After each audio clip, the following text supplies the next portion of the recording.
Salut YouTube, j'espère que ça va. Aujourd'hui, je vous parle de la confiance en soi parce que c'est un sujet qui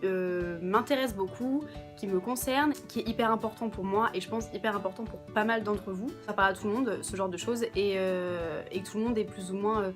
concerné par la question. Je trouvais que c'était un sujet assez intéressant et du coup j'avais envie de vous en parler. Alors pour commencer, il faut savoir que c'est un sujet qui me parle parce que je suis concernée par ça. Donc pour le coup, je connais très bien le sujet parce que je suis quelqu'un qui n'est pas du tout confiante de ma personne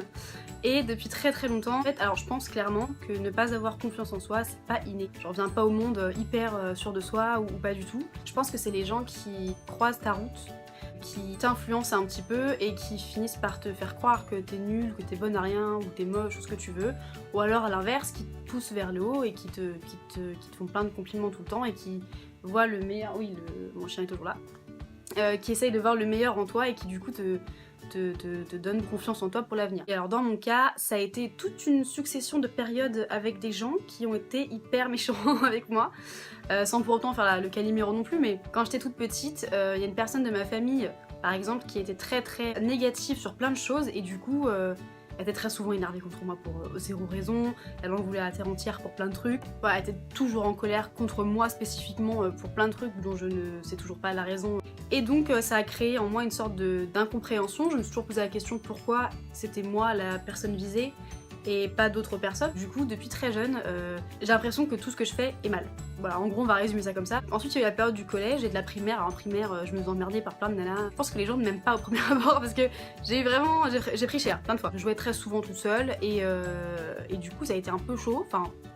c'était pas non plus du harcèlement, mais c'était quand même je me faisais embêter, qui a fini par me coller contre un mur un jour alors que j'avais une doudoune Mickey à l'époque et ça a pas dû lui plaire, donc du coup elle m'a collé contre le mur. Enfin il y a plein de trucs comme ça qui m'ont pareil donné une espèce d'image de moi un peu négative, et au collège ça s'est empiré, les gens te critiquent, voilà, le collège c'est la période un peu galère où les mentalités commencent à se créer, les gens commencent à avoir des valeurs, des principes, des trucs. Et chacun se tire un peu dans les pattes, chacun se critique parce qu'on est tous très mal dans notre peau, mais vraiment tous. Et on essaie de trouver pire chez le voisin, donc forcément il y a des critiques, des vannes, des machins. Et à cette époque-là, on se rend pas compte qu'une petite critique tous les jours,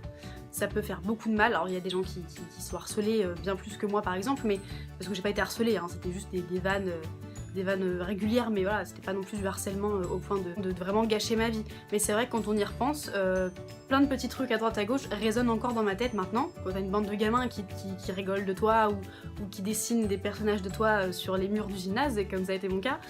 forcément ça te reste en tête et tu grandis avec ça. Le lycée te fait peur et tout, et donc du coup c'est ce qui s'est passé pour moi. Le collège a été un peu chiant là-dessus. Le lycée ça a beaucoup aidé parce que j'étais avec des gens plus ou moins rassurants qui me donnaient confiance en moi. J'ai une meilleure amie incroyable à l'époque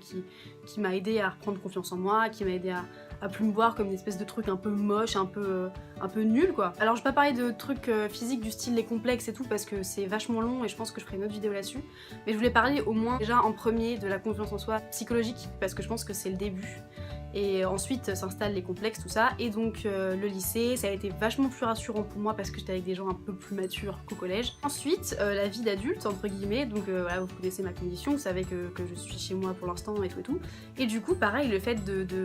en fait, à chaque coup dur, il y a une remise en question qui se fait en fait. Dans ma tête à moi, à chaque fois qu'il y a un espèce de coup dur ou une remise en question, et je remets en question toute ma personne. Voilà, je me voyais vraiment nulle en tout, même encore récemment. À chaque fois que je faisais un truc, même si c'était réussi, hein, j'étais pas fière, j'étais pas... Même encore maintenant, il y a plein de trucs que les gens me disent et que je crois pas, parce que je me dis, voilà, ils sont gentils et tout, ils veulent pas te vexer. Et du coup, c'est un peu relou, parce que même si t'essayes de combattre ça, il y a toujours une petite voix dans ta tête qui te répond, tu vas pas y arriver, que t'es nul, que machin. Et ça bloque dans plein de trucs, notamment pour ressortir et tout, c'est ce qui au départ m'a bloqué, parce que j'étais persuadée que j'allais pas y arriver, que plein d'autres gens avaient réussi à s'en sortir, mais parce que eux ils étaient super forts, ils étaient super intelligents et tout, et moi la petite bonne à rien du fond de la classe, j'allais pas y arriver. Et en fait, tu te rends compte que plus t'es négatif dans tes pensées, moins t'avances. Alors quand je me suis rendu compte de ce problème-là, c'est-à-dire il y a à peu près 3-4 ans je crois, on a discuté avec ma maman, qui elle s'en était rendu compte depuis belle lurette et qui essaie de faire son maximum, et en fait j'ai vu un psy, comme je vous l'avais dit il y a quelques temps, qui m'a beaucoup aidé là-dessus, mais la personne qui m'a le plus aidé, en fait c'est mon entourage qui m'a vraiment aidé là-dessus, mes amis, ma mère, ma petite soeur, tout ça m'ont vraiment aidé parce que elles ont l'intelligence de se rendre compte que j'avais vraiment besoin d'être, je vais pas dire félicitée, mais genre que voilà, au départ c'était un peu ridicule, hein, genre au début quand je faisais des gâteaux ou des trucs comme ça, je suis sur des gâteaux, quand je faisais des petits trucs un peu à la con, on était là, genre ouais c'est bien Marine, genre comme si j'avais 4 ans et demi, mais je pense que c'est ça en fait, quand les enfants on les éduque pour qu'ils soient fiers d'eux, bah faut les féliciter, faut être très content quand ils font un dessin affreux, faut être émerveillé par tout ce qu'ils font, et je pense qu'en fait c'est comme ça qu'il faut que je reprenne le truc, c'est que même si j'ai 22 ans, dès que je fais un truc et que j'essaie d'être fière de ça, faut que les gens autour me disent que c'est bien, parce que si moi je suis un peu contente et qu'on me dit non c'est pourri, bah c'est un peu nul. Donc en fait je pense que je suis vraiment chanceuse d'avoir cet entourage là qui a eu l'intelligence. Si je t'emmerde, tu me le dis, hein. Il fait des bruits chelous. Je pense que ouais, j'ai eu la chance d'avoir un entourage qui était assez intelligent pour comprendre que j'avais vraiment besoin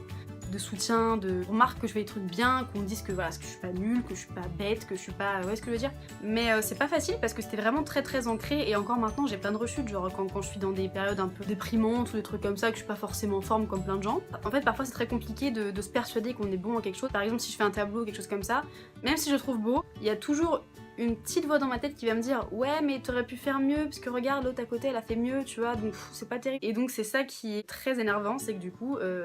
peu importe ce que je réussis, il y a toujours une partie de moi qui me répète que c'est pas terrible, et donc du coup il faut essayer de combattre ça, essayer de positiver un maximum, se dire non, je suis très contente de ce que j'ai fait, point barre. Et au fur et à mesure moi j'ai vu des progrès, même si voilà, j'ai pas non plus 100% confiance en moi, j'ai quand même vu des progrès, je me dénigre beaucoup moins. Quand je réussis pas un truc, je me dis bah c'est pas grave, je réussirai demain et je réussirai demain. Et je pense que c'est ça le plus difficile, c'est d'essayer de combattre cette espèce de petite voix qui te dit que t'es nul en permanence, parce que c'est faux, et parce que tout le monde est un peu nul dans plein de trucs, mais on n'est pas nul en tout. Il y a quand même forcément des choses qu'on réussit, même si on trouve pas. Et je pense qu'il faut essayer de positiver un maximum, de se rendre fier, de se faire des compliments tout le temps intérieurement, même pour des trucs pourris, genre tiens t'es jolie, tiens t'es drôle, tiens t'es machin. Tu peux s'entourer des bonnes personnes aussi. À côté de ça, il y a des gens qui ont vraiment confiance en eux, et moi je trouve ça bien, du coup les gens qui ont confiance en eux, on les critique souvent parce qu'on dit ouais ça raconte machin, mais finalement c'est peut-être eux qui ont raison, parce que eux ils vivent bien, ils sont très contents de leur personne, ils savent, ils sont fiers d'eux en fait, et je trouve ça cool parce que pourquoi est-ce qu'on devrait se dénigrer pour faire plaisir aux gens? En fait les gens confondent l'humilité et le fait d'être fier de soi. On peut être très humble, mais se trouver quand même vraiment doué dans plein de trucs, tu vois, et je pense que les gens qui sont sûrs d'eux, sans pour autant faire des caisses et montrer que les autres à côté sont nuls, hein, il y a une différence, mais je pense que les gens qui sont sûrs d'eux sont des gens bien dans leur peau, et c'est cool, du coup je trouve ça cool. Mais je pense que clairement, le seul moyen, enfin l'un des moyens les plus fondamentaux pour moi de se sentir mieux, c'est de positiver un maximum, comme je le dis dans plein de vidéos, parce que je pense que la clé du bonheur, c'est ça, de positiver un maximum et d'essayer de pas se dénigrer tout le temps. C'est le plus difficile, mais je pense que c'est ça qui finit par vous persuader que vous êtes bon en quelque chose, et ensuite vraiment en être sûr, vous voyez ce que je veux dire? Et dans un second temps, s'entourer d'un maximum de personnes positives qui vont vous pousser vers le haut et pas vous dénigrer en permanence, parce que je pense qu'on peut avoir la meilleure volonté du monde à s'en sortir entre guillemets et essayer de reprendre confiance en soi. Si on est entouré par des gens qui se permettent de te faire des critiques là-dessus, de te rabaisser tout le temps, on va pas avancer. C'est-à-dire que tu peux avoir la meilleure confiance en soi du monde, si t'es entouré de gens négatifs qui te disent que t'es une merde, bah tu vas finir par y croire. Donc ouais, je pense que c'est vraiment important de s'entourer d'un maximum de personnes positives autant que vous pouvez, d'essayer de chasser tout négatif de votre vie, tout ça, parce que c'est ça qui pompe votre oxygène, c'est ça qui pompe votre énergie et qui vous fait vous sentir mal et qui vous fait perdre cette confiance en vous que vous pouvez avoir. En fait, je pense qu'il faut essayer de pas se voir comme un ennemi. Si vous êtes seul ou si vous n'avez pas cet entourage-là qui comprend un peu votre problème de confiance et qui vous dit oh, arrête tes conneries, machin, il y a bien pire dans la vie ou je sais pas quoi, bien sûr qu'il y a pire dans la vie, mais la confiance en soi c'est important aussi. Et donc du coup, si vous êtes entouré de personnes comme ça qui sont plus ou moins dans le déni et qui s'intéressent pas à ce que vous ressentez, essayez de vous en persuader vous-même. Voilà, c'est pour ça que je fais cette vidéo, c'est pour vous dire que voilà, il y a plein de gens qui galèrent comme vous à reprendre confiance en eux, il y a plein de gens qui galèrent à se trouver bon en quelque chose, beau ou même intelligent, machin. Du coup voilà, c'est hyper important, si vous n'avez pas cet entourage, d'essayer de vous convaincre vous-même, vous n'êtes pas nul et qu'il y a zéro raison pour que vous soyez plus nul qu'un autre ou plus bête qu'un autre ou ce que vous voulez. Et pour les parents qui m'écoutent, c'est hyper important. Si vous avez des enfants, alors j'ai pas d'enfants hein, mais je sais ce que c'est que d'être un enfant, j'en ai été un, c'est hyper important quand vous avez des enfants en bas âge comme ça, quand ils commencent à poser des questions ou à faire des trucs et avoir besoin de reconnaissance, c'est hyper important de pas les critiquer, de pas les rabaisser, de pas, même pour déconner hein, parce que ils se rendent pas forcément compte, enfin moi j'étais petite, je me rendais pas compte si c'était une vanne ou pas. Quand on leur dit plein de trucs, ils finissent par l'emmagasiner et y croire et se forger là-dessus. Bah écoutez, je crois que c'est bon, j'ai dit tout ce que j'avais à vous dire là-dessus, j'espère que cette vidéo vous a un peu aidé, qu'elle vous a un peu, je sais pas, fait réaliser plein de trucs ou j'en sais rien, que ça a parlé à pas mal de gens aussi parce que c'est un peu le principal au final de cette vidéo. Donc voilà, moi je vous laisse là, merci de m'avoir écouté, je vous fais des gros bisous et je vous dis à très vite, bye.